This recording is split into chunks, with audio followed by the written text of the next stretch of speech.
Hi. This is your midweek check-in.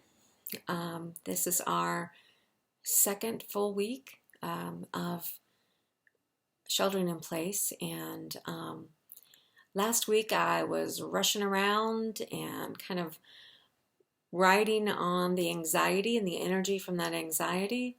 And got a lot done trying to make sure everybody was safe and we had the things that we need and you all had the things that you needed to be safe. And then once I got to Monday of this week, I kind of crashed. I just felt ugh, and I don't need a good word for it, but just, felt cranky and tired and depressed and overwhelmed, and I wasn't quite sure what was going on. And I was like that again on Tuesday, and I got the things done I needed to get done, and just couldn't really be cajoled out of feeling this way. I couldn't just kind of whip myself into shape as much as I tried. And then yesterday I had to take, yesterday was Tuesday, I had to take my dog, Nami, to the vet. And as I was waiting in the car, the only thing I had to do was to read stuff off my phone. So I read this article, which was really, really helpful. And I've included the link to this article in your in the email that's coming with this video.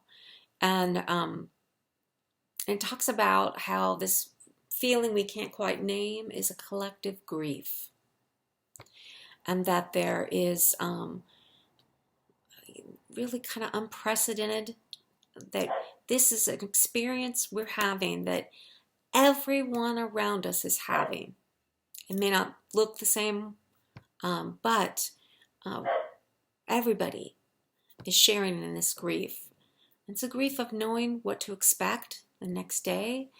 It's a grief of a loss of normalcy, of knowing what the next day is going to look like, knowing if we're going to have employment in a month or two. Worrying, washing our hands and washing our hands and washing our hands, trying desperately not to get sick and not to pass that on to those that we love. And so this is it's a form of grief. And grief, as many of you know, at other times in our lives when we've had grief, it's kind of wily. It can't be controlled. We can't even predict it. It's an emotional roller coaster. And in this article, he's talking about anticipatory grief, which really made a lot of sense for me. And talking about how we let our minds go down the path of like the worst possible scenarios. And we see in our mind our loved ones getting sick. We see ourselves sick. We see the loss of important relationships. We just kind of take it to the absolute worst place. And that's a form of anticipatory grief. We know it's going to be bad. We're sure there's going to be a lot of loss. And so we kind of bear down and try to live through it. I invite you to read this article. It was really helpful to me. And this week, last week on Sunday, our scripture was Psalm 23, which we all know fairly well, and which talks about the valley of the shadow of death, the kind of the unknown when we are in those spaces, which we are now together. And this Sunday, we're going to be talking about Lazarus. And you know what happened to him, and about his sisters and all those who loved him, kind of what they were going through. So this will be a really interesting Sunday reflection. So, I would read up and be ready for it. But we'll talk about that on Sunday.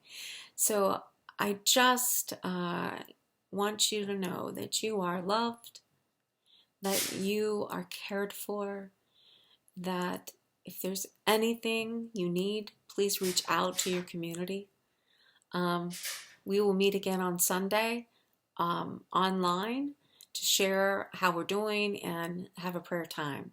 It was a really rich experience last week, and it will be again this Sunday. I just pray that you are well, and that you reach out to folks so you don't get too lonely or too isolated feeling. But remember that the one thing you can depend upon, the one thing that never, ever, ever changes is God's presence and God's love for you.